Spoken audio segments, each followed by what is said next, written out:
We're getting into a really critical time in the fantasy football season, so we gotta go through updated rest of season top 17 tight end rankings. And I'm giving away 5 free FN hats for when I hit 18,000 subscribers. And the way to qualify to get one is to go down there, drop a like on the video, subscribe to the channel, and give me your hottest take for week 12 fantasy football. So go down there, drop a like on the video, subscribe to the channel, and we're getting into our first tier where I think all these guys have kind of separated themselves from the rest of the pack. They've all been great all year, and they will continue to be great. George Kittle, Brock Bowers, Trey McBride. Now, personally for me, I kind of have these rankings set in stone. The one guy who's a little bit more flexible for me is Trey McBride, but I'll get to him in a little bit. With George Kittle here, all that really matters is health. Like, he's averaging the most fantasy points per game at the tight end position, basically averaging 15 fantasy points per game in a half PPR format. Now, he's been banged up all year, and he's missed only a couple games. He's only missed 2 games so far, but he has just been kind of dealing with injuries every week. Like, every week it kind of feels like he's just got a questionable tag, and you're basically just hoping that he plays. But with George Kittle here, when he's on the field, he's simply too important and also just too consistent. He has one bust game, week 1 versus New York Jets. Outside of that, he's been must start every single week at the tight end position. When you're averaging, somewhere in between like 7 to 9 targets per game at the tight end position, and you've been getting targeted in the red zone as often as he has, you have to be at number 1 when you're having this type of year. And with Brock Bowers at number 2, obviously he's going to take over the number 1 tight end spot after George Kittle didn't play and after his massive game that he just had against the Miami Dolphins in week 11. He was fantastic, and there's been several games where he's hit this kind of ceiling this year. Now, this has been the best game from Brock Bowers statistically in week 11, but he's had a lot of really good games because he's so important to this offense. Like, you take out Devontae Adams when they did, he's been getting, basically no less than, he had 1 game with 5 targets. That's it. He's been so important to this offense. And with Brock Bowers here, the quarterback play is solid enough to consistently put in tight end position numbers that are actually going to be week winning numbers here. So Brock Bowers, again, just kind of separated himself at this point from the rest of the tight ends here, and that's why he's at number 2. But like I said, the one guy who's very, very interesting and very flexible in this tier, I think, is Trey McBride. I think he has potential to be the number 1 tight end come end of year. If you look at this guy's game log, what do you notice? First of all, consistent production in fantasy football. You take out a couple of bust games at the beginning of the year, he's been consistently great. He doesn't have a single he doesn't have a single touchdown this year. Not a single freaking reception touchdown. He has 1 rushing touchdown. This reminds me of Evan Ingram from last year.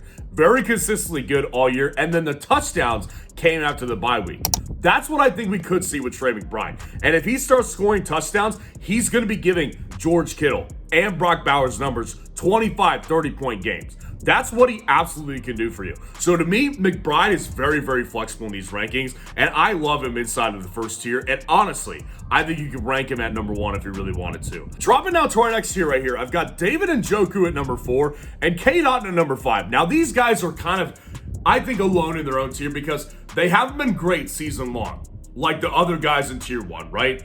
But I do think that they're in their own tier because I believe they will continue to be great for the entire year. Now, with David Njoku, I feel more bullish on him in particular because there's no Mike Evans coming back into this offense. You've got Cedric Tillman, who's been mostly good, had a dud game in week 11, and you've got a bad Jerry Jeudy who occasionally shows up and actually wants to play football. But David Njoku has been awesome since they got rid of Amari Cooper, and especially since Jameis Winston has taken over. He's been absolutely fantastic and so important to this offense. Again, reminds me of a Brock Bowers.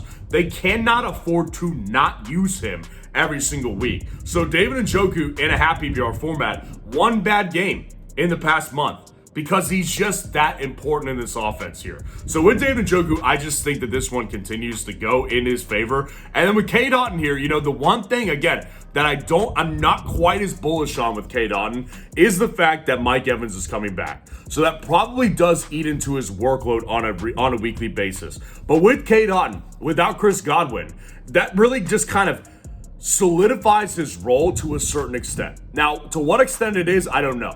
But I do know enough that I have confidence to believe that he is going to be a top 5 tight end, and he's going to stay inside this tier with David Njoku, because I still do have confidence in him being very involved, because he's been really good. Like, when he's on the field, it's not like they're just using this guy because they have to, and he's not been good. No, he's been really freaking good. So I do believe that they just have to keep using him. But I do think also, with Mike Evans back, what does his ceiling really turn into? Is it worse? I don't know, but I do have him here at number 5 inside of tier 2. Dropping down to our next tier, Mark Andrews at number 6 and Sam Laporta at number 7. Now with Mark Andrews right here, I just think that with Mark Andrews, when I look at all these guys on this list, I don't know why, I honestly just kind of prefer Mark Andrews.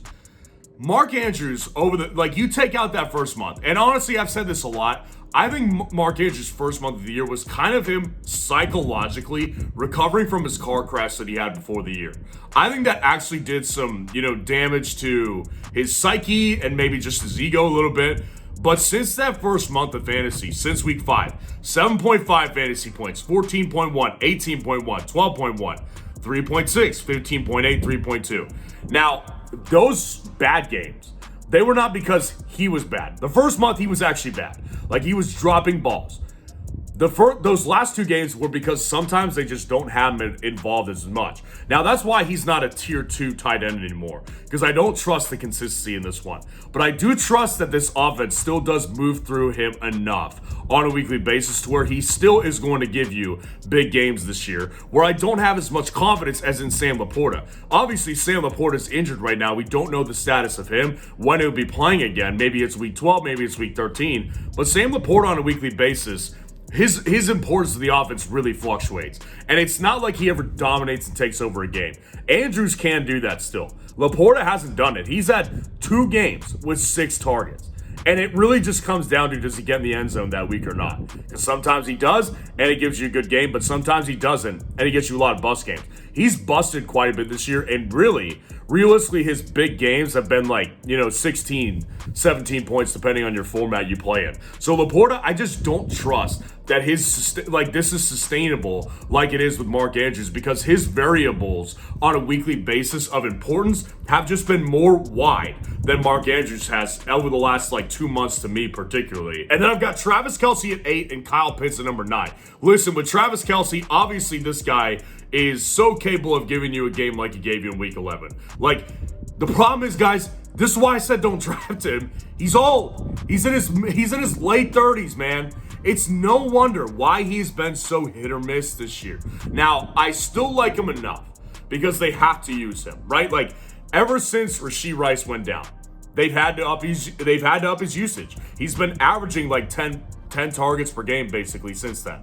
But has he done well every single week? No, he hasn't. And there's been games where he's just dropped off and actually dropped passes as well. So I don't trust his sustainability every single week, but obviously he's in the same tier. So if you really want to move him above Laporta and Andrews just because of his usage, I can understand it and I can live with it personally. But I'm not personally putting him above Andrews and Laporta because I think that they just have more big games left in them. Whereas Travis Kelce, I don't know if he has those games left in him. They're being forced to use him more than they would like to, and I think that's really hurting his longevity on the rest of the season. And then Kyle Pitts at number 9.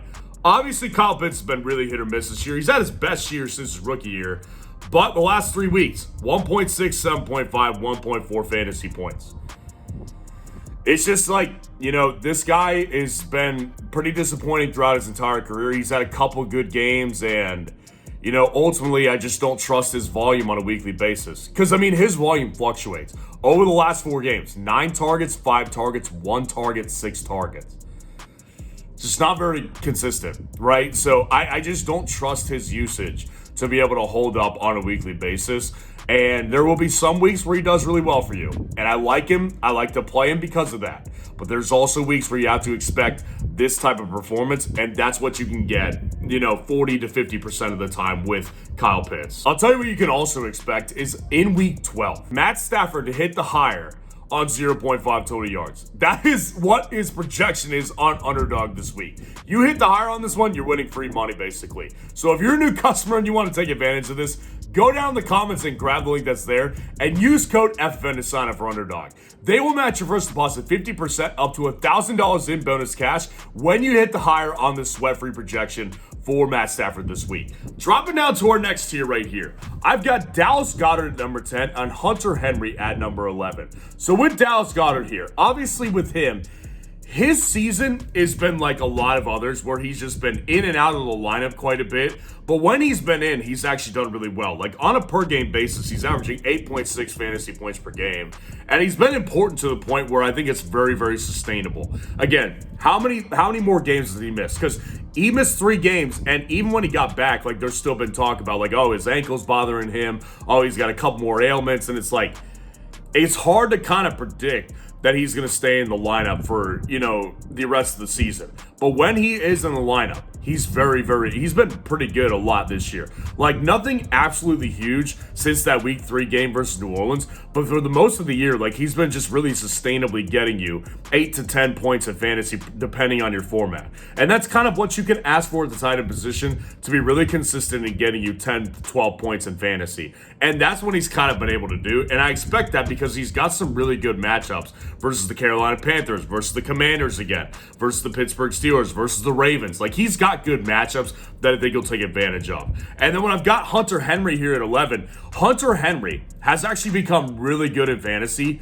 with Drake May. Like with Drake May, Hunter Henry has become a very consistent target in fantasy football. Go back to week 6 when Drake May started playing. 11.6, 13.2, 7, 9.1, 1.9, and 9.3. He's been putting up Dallas Goedert type of numbers ever since Drake May came in. His importance to the offense, he's just kind of clicking with Drake May. So I think it's very sustainable there. Obviously not a super high upside player, but just with the target share that he's been getting with Drake May, I think it's very sustainable to give you top 12 tight end production the rest of the year. And I've got Dalton Kincaid at 12 and Mr. Taysom Hill at number 13. With Dalton Kincaid here, he's been just the biggest disappointment in fantasy this year at the tight end position. 6.5 fantasy points per game. And what's crazy is that he's averaging he's averaging 7 targets per game basically on the entire year, and it just hasn't worked out. Obviously, he's injured right now too. How many more games does he miss? Honestly, it factors in a little bit to the ranking, but not as much as you may think. Like, Dalton Kincaid simply has just not been that good in fantasy this year. He has not capitalized on targets. He's dropped a lot of passes. Him and Josh Allen just don't seem to have the chemistry that they should. And it's a shame because he has an opportunity. They don't have a dominant number 1 wide receiver, so it's like he should theoretically be dominating in several games, and all he's done is given us a couple 12-point games in a half PPR format. It's not acceptable. It's just not acceptable inside of the top 10. So I've got to have him here at 12. And then with Taysom Hill, people will overreact to Taysom Hill. Listen, I say this every year. Taysom Hill will come out and give us a massive game. Every year at least once. 1 to 2 to 3 times max. Taysom Hill will do this. He went nuclear in week 11 versus the Cleveland Browns. Nuclear. And he won't do it again probably this year. That's the reality. Now, the reason he's inside this tier right here, and the reason he is still a top 15 guy for me, is because with the injuries that they have sustained at every position, I think he will maintain involvement in this offense that will be very sustainable to watch. So with Taysom Hill, the good thing is he doesn't just get receptions. He gets carries too. And that's something that you can't always see on the stat sheet because depending on what format, where you're playing fantasy, sometimes they don't even show rushing attempts for the tight end position. So it's like sometimes you won't even understand how he got this level of production. Well, it's because he does everything. He's a jack of all trades for the New Orleans Saints, and they will continue to use him because they flat out just have to with all the injuries that they have at this point. But I will say this, do not expect another game like this, maybe but one more time this year. Dropping down to our last tier. Jonnu Smith at 14 and Tucker Kraft at 15. I gotta tell you, with Jonnu Smith, I was watching that game a little bit earlier on Sunday. The Dolphins, and I was just watching him, thinking to myself, man, he's actually been pretty solid ever since Tua came back. And I thought that was kind of going to go away, right? I thought it was going to go away the more that Tyreek Hill got involved, Jalen Waddle, and it's no. Like, John Smith's been pretty involved. 8.2 fantasy points per game this year, and he's had really just a steady roll ever since the bye week. 19.1 fantasy points, 4, 7, 6, 25 again. Like, this guy can not only give you, like, consistently, like, decent floor games, he can also pop off and give you some big games as well. He's just being used very uniquely in this offense because he's kind of a unique athlete who gets rushing attempts as well. I think that Jonnu Smith is actually a pretty fine play moving forward. And Tucker Kraft, you know, the big thing with him is that he's similar to Sam Laporta in a way, actually. Sam Laporta and him are both not averaging tons of targets per game. But Tucker Kraft definitely can get you the big games as well. He can get you 20-point game. He can get you a 17-point game. But it's going to have to come on very efficient work because the targets per game aren't there. And he has more potential to bust for you than a guy like Sam Laporta does. He just gave you a goose egg in week 11. And that's a shame because I started him in quite a few leagues. So this is the danger with going with Tucker Kraft. He can give you these bust games right here, but he can also give you the boom games, which evens itself out to around this ranking right here at number 15. And then rounding it all out, Evan Ingram at 16 and Cole Kmet at number 17. With Evan Ingram here, I think that Evan Ingram is simply in a position to where he is so needed in this offense that in a full PPR format, Evan Ingram is probably higher than this. But in a half PPR format, Evan Ingram, his quarterback sucks, and it looks like we're going to get Mac Jones the duration of the year. And it's just, his upside is just not very high.